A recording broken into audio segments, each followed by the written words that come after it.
qarzdan qutulish duosi bor. Payg'ambarimiz aytdilar, ertalab kechqurun shunday deng: Allohumma inni a'udhu bika minal hammi wal hazan va a'udhu bika minal ajzi wal kasal va a'udhu bika minal jubni wal bukhl va a'udhu bika min g'alabati dayni va qahrir rijal. Parvardigor, men sendan g'am va qayg'udan panoh tilayman.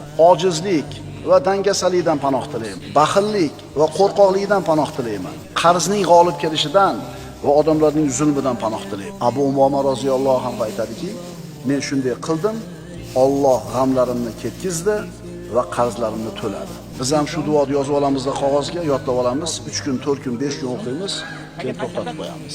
3 marta, 4 marta qilgan, bu yerda qarasa yo'q. Ey, siz 2 marta o'qib qo'ysangizlar problema hal bo'lib qolmaydi.